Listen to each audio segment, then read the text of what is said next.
And welcome to MLB This Week. It's the MLB This Week Show, talking all about the week that was in baseball. My name is Rich Baxter. And I'm Gary Mack. And we're happy to join you every week here talking about some stories that you may have missed in baseball and leaders in the division, leaders all across the league. And first, to kick off tonight's show, June 22nd, 2014, bit of sad news again for us, Gary. Yeah, we lost another all-time great, Rich, in Tony Gwynn. Passed away at the age of 54, and I really don't remember. I remember reading something about it a few years ago, but I didn't realize that he was suffering from cancer, and he put up a long fight, and it eventually got to him, and he passed away this past week. And what a shame. Now we've lost Zimmer, and we've lost Bob Welch this year, another young man, and now Tony Gwynn, one of the greatest hitters, pure hitters of all time. Yeah, Gwynn always reminded me of like a Pete Rose when I was growing up. He was out for hits, and he certainly did that. He had 763 extra base hits throughout his total of 3,141 hits. And he was a guy that just put the bat on the ball out there and ended up getting on base. He played for the San Diego Padres just about his whole career, I believe, and was one of those teams that never made it very far, so you didn't hear much about Tony Gwynn. Of course, he was one of the greats of the game, though. And, probably you and I know him a lot more because being a National League team, the Padres and our teams, of course, on National League teams, we saw more of him in the than people that are American League followers. But he could hit, as I said on another show, I hated the guy because he always seemed to do something against the Mets to kill us. So, but what a great competitor, great hitter, and actually, he's the one that really was one of the first using videotape a lot at his bats. He would videotape himself. I think his wife bought him an 8mm camera. Yes, this was before iPads and digital and all of that. And he would carry this stuff on the road and study film, and one of the first to really do that, and really kind of revolutionized hitting that way. And now, of course, everybody does it, and sometimes maybe too much they do. But just a great ambassador of the game, a terrific hitter, unbelievable, Hall of Famer, and deservedly so. And just sad to see him go at that age.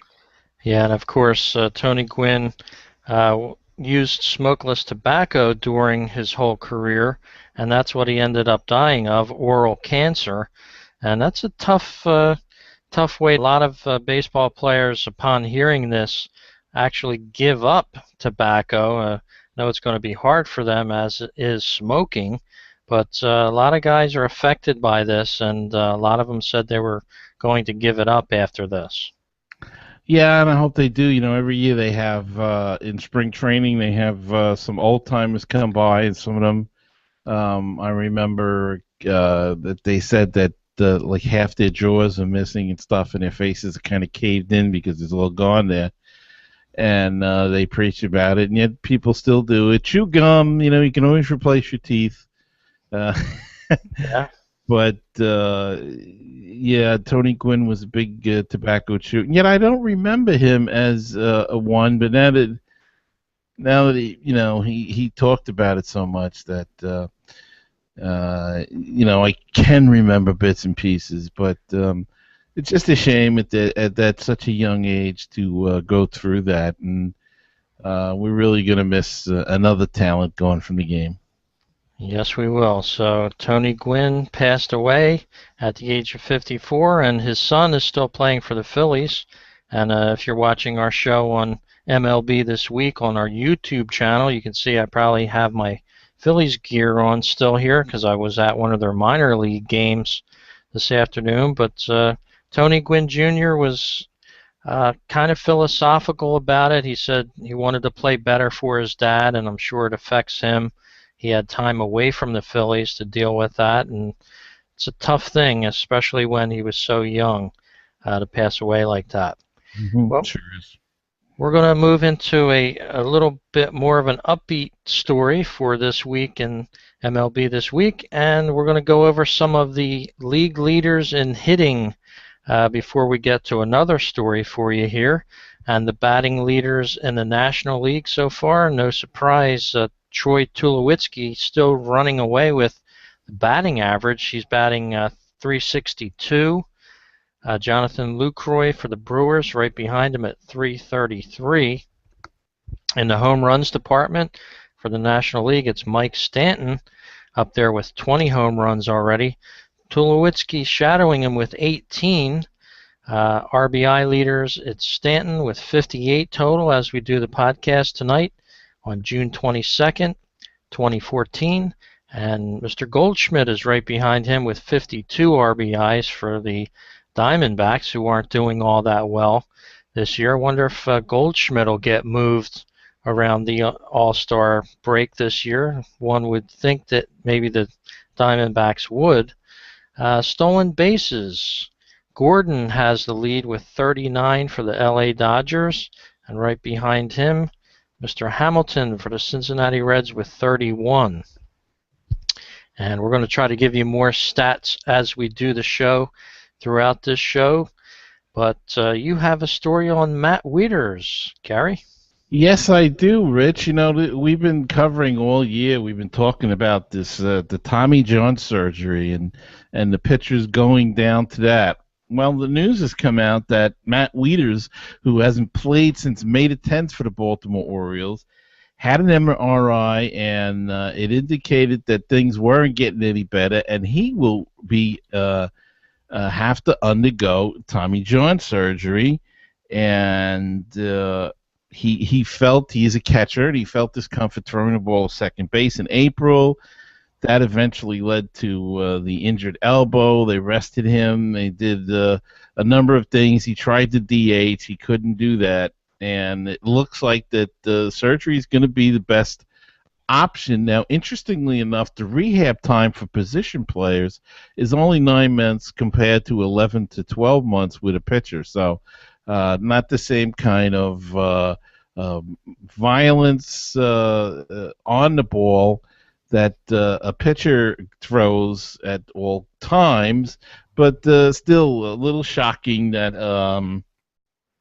that a catcher has to actually go and get Tommy John surgery. So I'm sure there were some other position players, but this is the first kind of name guy that I've heard of had to get it.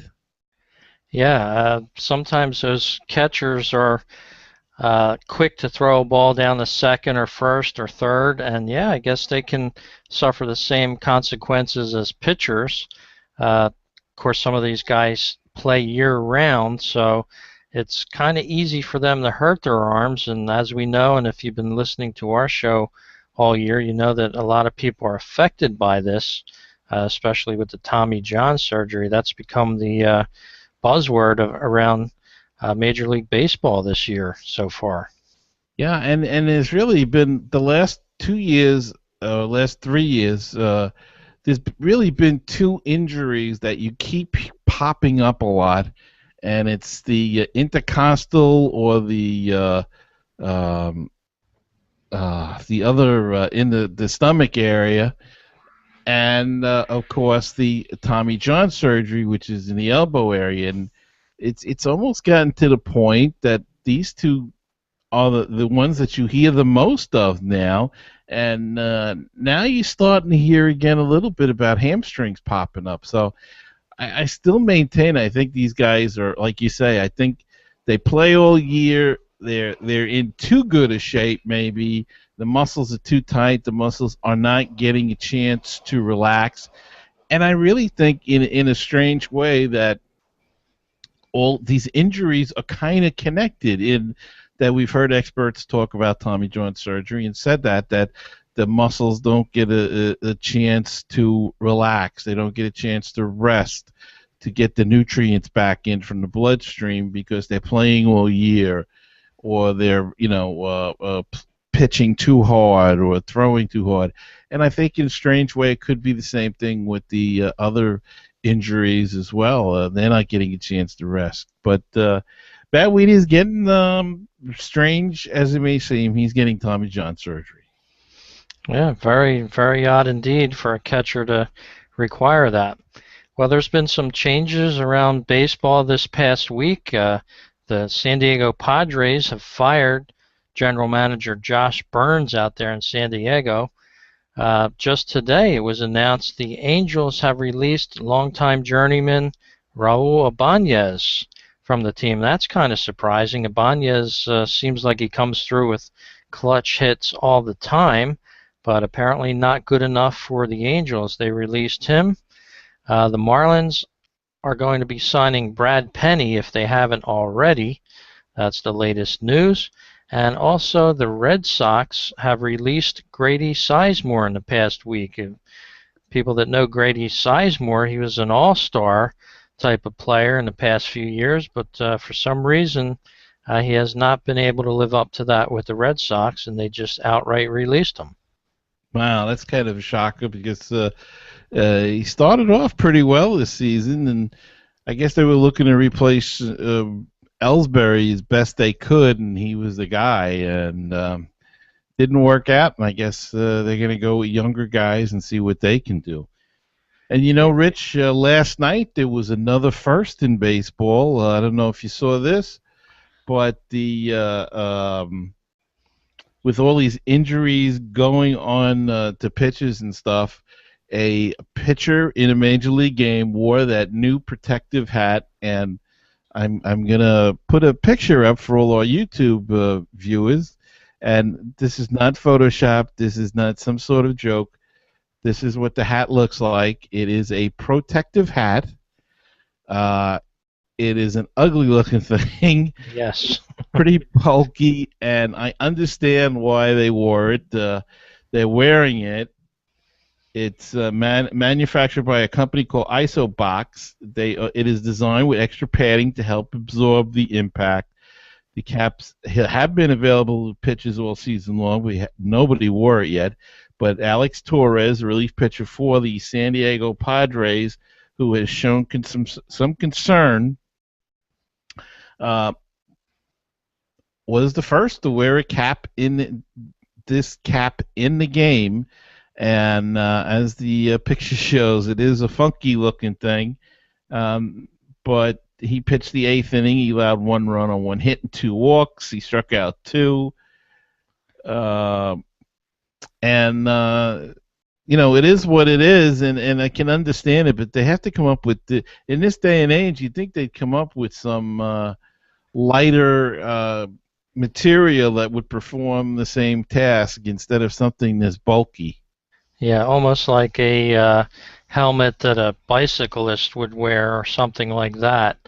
They're generally a lot smaller, and they'll get lower onto the scalp. But the rules in baseball are the rules. They have to have that hat on, and that compromises the shape of the overall look, if you will. And as you said, I think this is the first guy to wear it, and they may be trying to shape it better. Hopefully they will, because the pitcher's only 60 feet away from a batted ball that's probably traveling over 100 miles an hour at him sometimes. So it's a very dangerous spot to be in a lot of the times. And I think part of the problem too is that they're putting a lot of padding in there, and they have to put in the padding naturally to absorb that much energy coming back at, say, 100 miles an hour or whatever off the bat of a ball, maybe more than that.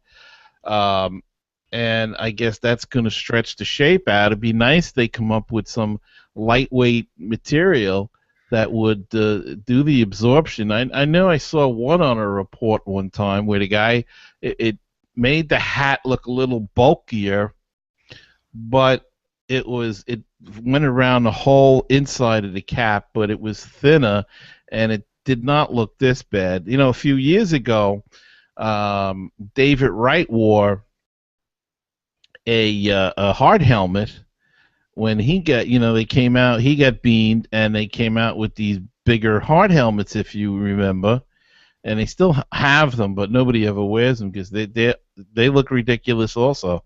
And I know it's not all about looks; it's about protection, but they've got to come up with something. I don't see why can't I guess a pitcher can't wear a hard helmet out there because it would be too obstructive.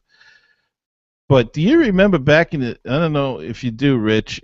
Maury Wills used to wear never wore a hard helmet. He wore a helmet a hat liner, cap liner, and there used to be quite a few players that wore them.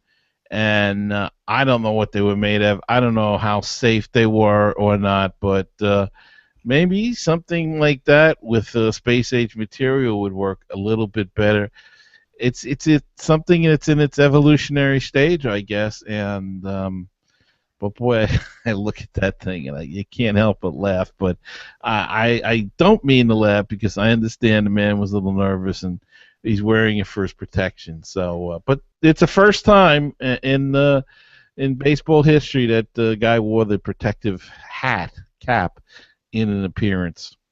Yeah, and that's a great thing for baseball. It's a great thing for a player, actually, because as you said, it's for their protection, and that's what it's all about these days, especially when guys are getting hit with line drives at the drop of the hat. And I'm sorry to use that vernacular, but yeah, you need some protection out there sometimes, especially the way some of these guys land off of the mound. Right.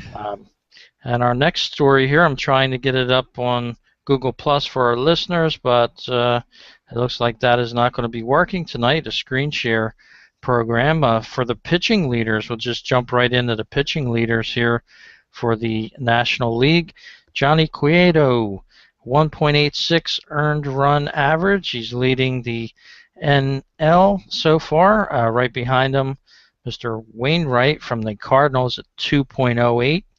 For the wins column, Simon with Cincinnati has 10 wins. Wainwright is tied with him, 10 apiece there to take that category.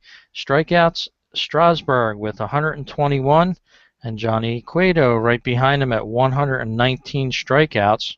Those guys are like machines out there on the mound when it comes to no surprises, right? Yeah. And saves department, Rodriguez for the Milwaukee Brewers leading the way with 24 saves. Rosenthal right behind him with the Cardinals at 22.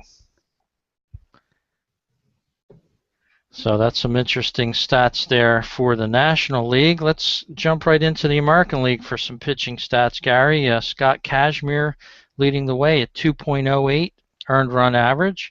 Tanaka joined the Yankees this year. He's got 2.11 earned run average. For the wins department, it's Tanaka at 11 wins. Mark Burley right behind him on Toronto with 10 wins. In the strikeouts for the American League, David Price with 133 Ks, and Hernandez right behind him at 122. And leading the way in saves over in the American League so far as we do this show is Holland for the Kansas City Royals. He's tied with Rodney from the Seattle Mariners out there, 21 wins apiece, 21 saves rather, apiece out there for them. And those Kansas City Royals are playing some good baseball. They just come off they won like 9 or 10 or 11 in a row or something, and they actually jumped into first place there for a few days, and now they've fallen back to second again, but playing some good ball. And you want to do the standings in baseball as we talk now? Sure, yeah. I think we'll jump right into the National League East, Gary. And as you can see there, the Nationals have climbed up to the first spot here with 39 and 35, 4 and 6 in their last 10. They're going to face the Brewers this upcoming week to start the week off here. That should be a good series. Yeah, that's going to be a battle of two first place clubs. And the Brewers, what can you say about them? They're an amazing club so far this year, and they haven't really given up too much yet. No, they keep rolling, and our friend Mr. Brewtown will be very happy about that. Yes, he will. And we'd like to have him on our show soon for you. We'll introduce him to our listeners here. Atlanta Braves following in second place there, right on the heels of the Nationals in the NL East, 38 and 37. They're going to face the Astros, so they got a little easier task this coming week to start it off. The Marlins visit Philadelphia starting tomorrow. They're 37 and 38, currently in third place in the NL East. And right behind them is the Mets, 35 and 41. Not too bad in the last week, 6 and 4 in their last 10, Gary. Yes, well, they went on a 7-game road trip, and they dropped the first two to St. Louis, won a afternoon contest, and then took 3 out of 4 from Miami in Miami, which is kind of a shocker, and had 2 shutouts as the starting pitching was phenomenal. Even again today, Jonathan Neese was great. They was had one bad inning there, gave up 3 runs, but they had a 7-run lead at the time, and they were able to stretch it out. But they won last night. Jacob deGrom got his first major league win, 4-0, and Zach Wheeler pitched on Thursday night. It's just a gem. And so 3 out of 4 for the Metsies, and it's kind of put them in the Phillies, even though we're down the bottom of the list right now, still in the hunt for the division. Yeah, these teams are only about 5 games back off the pace of the Nationals. Kind of hard to believe when you look at the records, but that's all it is that separates the NL East. It could go either way some weeks, and the Phillies are in last place now. They didn't have that great of a last couple games. They lost a couple in a row there, 34 and 40. They're going to face the Marlins in a tough NL East matchup this coming week, starting on Monday in Philly. And yeah, that should be interesting with the Marlins going to Philly. So we'll keep playing that. And of course, you can listen to our own individual shows if you're listening to our podcast, MLB This Week. Of course, Gary does his own Mets podcast. It's called Mets Musings. You can check that out at metsmusings.com, or you can go over to baseballtalkradio.com. You can find that show, along with my show that I do weekly on the Phillies called Phillies Talk Podcast. You can jump on over to fightingphillies.com. Or, like I said, go to baseballtalkradio.com. There's about 25 shows on there, and you're guaranteed to find something to listen to any time of the day or night. And if the folks would like to email us too, Rich, they can email us at talk@mlbthisweek.com. They can drop us an email with a question or a comment or anything at all. Sure. Even if you have a video comment you'd like to drop down to us, we'll try to get that on an upcoming show. Gary, let's quickly go over to NL Central here. The Brewers, we said, they're 7 and 3 in their last 10, 46 and 30, 16 games over 500 here as we almost get to the end of June. They're going to face that opponent, as we talked about, the Nationals, so that's going to be a great series to keep an eye on. The Cardinals, second place there in the Central, 41 and 35, also 7 and 3. You can see that Central top 3 teams went 7 and 3 in their last 10 games. The Reds, fairly good as well. They're a 500 ball club, 37 and 37, facing the Cubbies this upcoming week, starting on Monday. And the Pirates, 37 and 38. They're still in it. Last 10, they're 6 and 4, and they're going to face some interleague play this coming week. Tampa Bay Rays, and rounding out the NL Central is the Cubbies, 31 and 42, and it just looks like it's going to be a long season for them. Yeah, and the Pirates are really making quite a comeback. They were a bit down, and now they're creeping up to the 500 level, and should be interesting. They still got a good team, and they just called up that kid Polanco, who was I don't know what he did today, but he's been up like a week and had a hit in every game so far. So they're high on him, and I heard one guy even say that with Polanco and Starling Marte and McCutchen in the outfield, McCutchen might be the third best player out there. So Yeah, I don't and know they about that, but we'll see. yeah, and what happens with the Pirates is they get these great players, and then somehow they trade them for practically next to nothing, and then you see that other team that gets these players do really well. So it'll be interesting to see what happens with the Pirates this year and how much better they get with these players and what happens to those players. Right, exactly. Well, let's go out to the NL West. It's the Giants cruising, cruise control. Look at that last 10 though, 2-8, and their last 10, they're still 44-30 despite that. They're next playing the Padres, and that you could consider them pretty lucky. The Dodgers 41-35. They're 6-4 in their last 10. They're facing an interleague matchup starting on Monday. Kansas City Royals.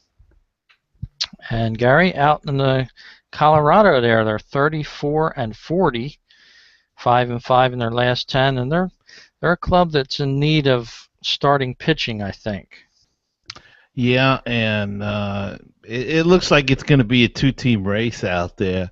Colorado was up earlier in the year, but like you say, I think they need starting pitching, so we'll have to see if they make any kind of deals at the trading deadline and see what team they'll come looking for and what they can offer. Absolutely. So we'll have to keep an eye on the Rockies.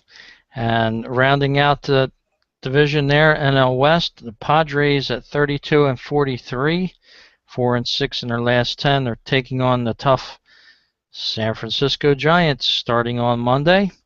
And rounding out that division, not doing well at all, the Diamondbacks at 32-46, 3-7 in their last 10, and they go to Cleveland. Yeah, Cleveland's been picking up their play lately, so it's not going to be an easy trip for the Diamondbacks. Not at all. It's going to be a good test for them, as we would say. Well, Gary, anything more for this edition of MLB This Week? Well, we didn't mention the American League, so if you want me to do a quick rundown on there. Sure. Toronto's at 42-35. They're holding on to a 1.5 game lead over Baltimore and the Yankees, who are tied in second. Then comes Boston and Tampa Bay. Detroit has got the lead by 2.5 in the Central with a 40-32 record, and Kansas City's in second. And Cleveland's starting to creep back into that race. Minnesota and White Sox are still in it. There's only a 7-game differential between the first place and the last place team in that division. And then, of course, probably the team with the best record in baseball, maybe the best team right now in the West, is the Oakland Athletics. And who thought we'd be saying that? But they're at 47-28, and they've got a 6-game lead over the LA Angels. And Seattle is 7.5. Texas has fallen back to 11.5, and how long before Ron Washington gets the axe there?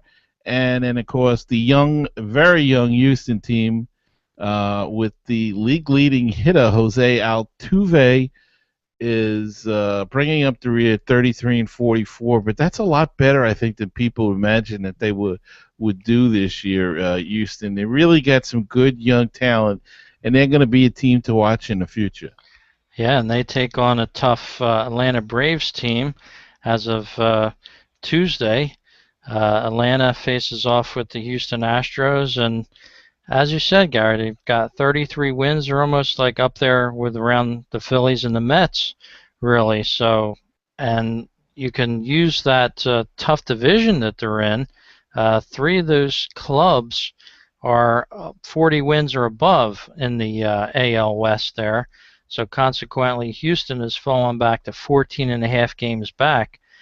As a consequence, the NL East, the Phillies and the Mets are still 5.5 games out, and they've got about the same record as the Astros. So that's a tough division they're in as well. Yeah, it's a real tough, and you know, it's funny because for years it was a easier division. It wasn't one of the tougher ones, but everything goes in cycles, Rich. You know, it just changes as they go along, and you pick up some of the players, and then all of a sudden you got a tough division there. And as you said, the AL East used to be one of the toughest. Now it doesn't look as difficult. But they're all bunched together there too, and Tampa Bay is really the surprise there with how poorly they've been playing this year. And I think Seattle has to be given kudos for the job they've done to get up to third place in their division, as well as the Miami Marlins with another young team, and they've been playing some good ball. But let's hope our guys can catch them. Yeah, that's for sure. And of course, Oakland out there, they came out of nowhere, 47-29, and they don't even have a lot of household names. So Billy Beane really knows what he's doing out there in Oakland. He certainly does, and he's been doing it a while now, and he's been fairly successful. So it works for him. Yes, indeed. Well, I want to thank all of our listeners for tuning in to us here on MLB This Week. As I mentioned, I went out and saw a minor league game today, and I got burned up. So word to the wise, if you go to a day game, don't forget your sunscreen. So we're going to close this edition of MLB This Week. You can check us out on the web on our website at MLBThisWeek.com. Follow us on Twitter at MLB This Week. And Gary, why don't you take us out of the show? All right, Rich. Well, I hope everybody has a great week, and we'll be back again next week. And don't forget that you can join us each and every week, as Rich said, at MLBThisWeek.com and on YouTube. And until next time, everybody have a great week, and we'll talk to you then.